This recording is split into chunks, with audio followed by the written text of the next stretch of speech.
Hey guys, welcome back to another interesting video of How to Guide. In this video, I am going to show you how can you fix if your Instagram is not showing emojis.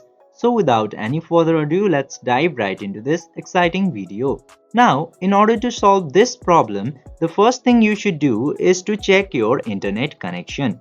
To check if your internet connection is properly working or not, just simply open any of your browser into your computer. And now after opening the browser, go to fast.com.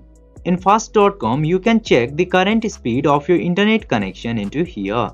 And now if your internet connection is working properly, just simply go to your Microsoft Store and download the latest version of the Instagram. Then after installing the latest version, your problem will be fixed into Instagram.